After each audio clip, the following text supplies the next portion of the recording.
Dun it. Dun it, dun it, dun it, dun it. Dun it. Dun it. Dun it, dun it, dun it, dun it. Dun it. Dun it. Dun it, dun it, dun it, dun it. Dun it.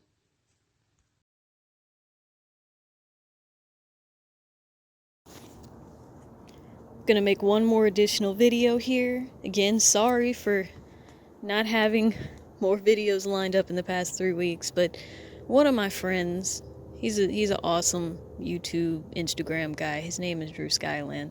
We were talking about some stuff earlier, and it made me stop and think.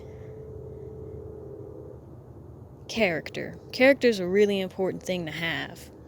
It's the difference between somebody who's gonna trust you and somebody who isn't. But the topic in particular that our conversation reminded me of is the fact that some people don't understand that when you say sorry, there's more to it than just saying sorry. If you recognize that you've hurt somebody, you've hurt their feelings, you've physically hurt them, emotionally hurt them, whatever it is, saying sorry is not actually fixing the problem. Saying sorry is saying, hey, I guess I am accountable for what I did. But you gotta take it more. In order to become a better person and have better fucking character, you have to change the behavior. And saying sorry ain't fixing it. Saying sorry is step one. And I think people forget that saying sorry is only step one. Sorry will only get you so far. And eventually, if you say sorry too damn much, people will lose respect for you. Not because you're a pushover or something like that, but because you're obviously not looking at your behavior, or if you're a really, really nice person who apologizes for everything, no one's going to take you seriously.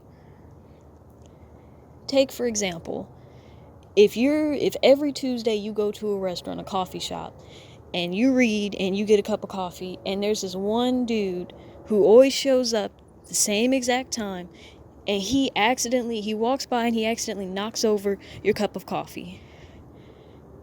If he stops, looks at you, says, I'm sorry, helps you clean it up, he's genuinely sorry. And if that next week when you see him again, he's careful not to bump into you, he understood that he accidentally hurt you, or he fucked something up that was yours, and he did it, unknowingly, and he's truly sorry. Hell, he might even pay for the cup of coffee that he spilled. That shows something called remorse to some degree. He understands that what he did was not cool, and he's demonstrating it by helping you clean it up, maybe even paying for your cup and buying you a new cup. He understands what he did was wrong, and he trying to fix it. That's the difference between a motherfucker who's actually sorry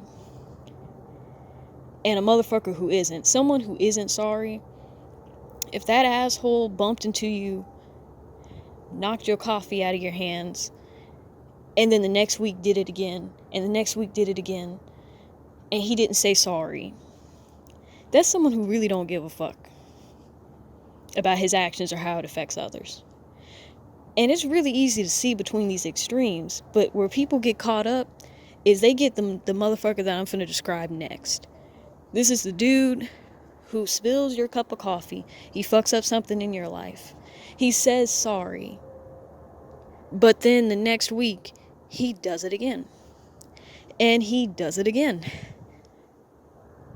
But he doesn't actually like stop bumping into you. He doesn't stop and look at his actions and think, maybe I need to pay more attention to where I'm walking. This may also be the same guy who says I'm sorry but doesn't help you clean up the mess he created. The same concept applies to people in real life, especially romantic partners.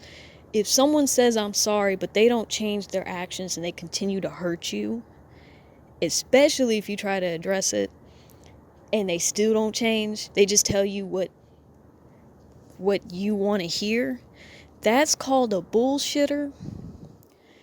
And that may also be a self-centered person who does not actually care about you or their effects on you. In that situation, you need to drop that motherfucker like a ton of bricks off the Eiffel Tower. Because you don't need him in your life.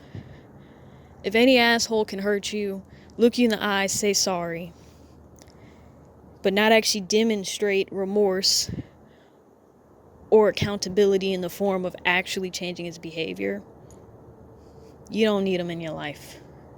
And this applies to any gender or sexuality or any person, really.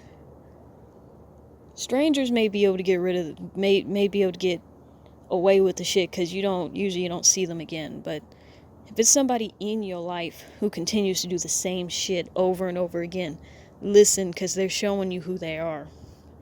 And you can't make them change. You can only control how you react to it and whether you accept that behavior or not. And removing them from your life is demonstrating you don't accept that shit.